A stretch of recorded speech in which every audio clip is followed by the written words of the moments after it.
let's talk about what ACOR is actually doing, where you're talking about fake news. In those situations, how do you even come up with a trust score? I don't need to know the specifics, but how do you, in my book, here, let me tell you as a practical person how I'm trying to struggle with this.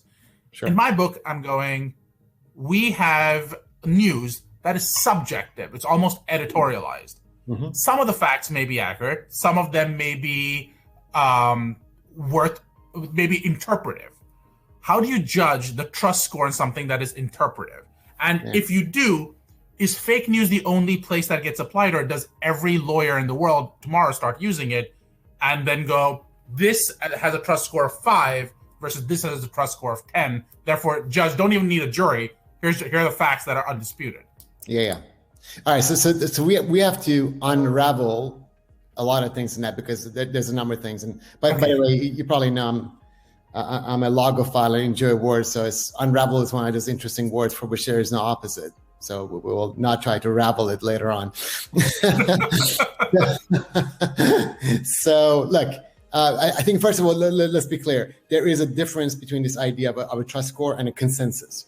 A consensus, there's a mathematical proof, right? And it's mathematically proof coming to an agreement, right? This idea of a trust score really is much more Bayesian and much more to do with exactly what you described. Is what if you're talking about a scenario where, the definitiveness of something being a fact, one is not clear or may never be clear, or it's entirely opinion and subjective. So what we do, and this is not to say this is the only way, but certainly is what we're kind of working on, is this idea of, all right, for certain kinds of news, not necessarily for everything, not for like opinions, because like my opinion is my opinion, right?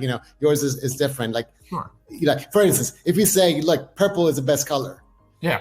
Oh, okay. Well, yellow is the best color to me. That is right. We could be looking at like a million different sources and never come to an agreement. Right. Because that's just a pure subjective opinion. So that's not what we're talking about. We're talking about news tactics.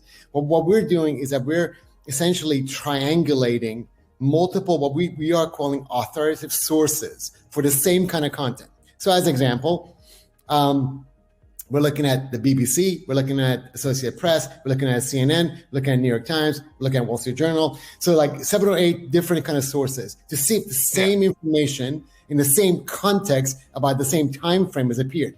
Because again, even though we are doing our data sampling for the work we're doing now, hardly anybody else is doing. So it's not like we can say, all we got to do is look at the data stamp for this content from New York Times, because they're not doing that. In 10 years' time, maybe, right? Maybe that is the case. Maybe we don't have, maybe it's much more binary and not so Bayesian. But so that's what we're doing is we're looking at a piece of content. Say the content could be, I don't know, what would be a good example? It could be, and this was actually on our Twitter stream early today. It's interesting. It's all to do with, was the January 6th, coup, like exaggerated, right. Some say, the reporting was unbalanced. Some say it was under, underreported. Some say it was overreported. It was conflated, right? So there's a gamut across this, and people make good arguments about all of this. So our thing is, look, we're not journalists, and it's not realistic at all for any one of us to say, all right, well, we're going to spend a year trying to dissect every piece of fact that could potentially be available about this. So what we're going to say, though, is like, let's look at 7 different, quote, trusted, or at least conventionally trusted news sources about the same topic, about the same context.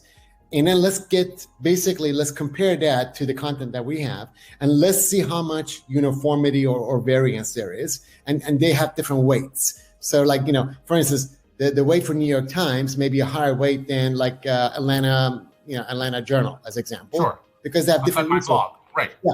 So, and then our algorithm essentially goes through, and then we do some natural language processing as well to, kind of pry out critical keywords and things like this. But really is to aggregate the individual scores, put it together, come up with like a very simple, like red to green scale. The greener it is, the more likely we have confidence, like in the 90%. The redder it is, the more likely that we have little confidence. That doesn't mean it's not true. It's just our algorithm showing what is trustworthy, what is not. Now, the good news with this approach is that we are essentially kind of milling in the subjectivity that's in the individual sources, right? You know, and coming up with a statistical formula.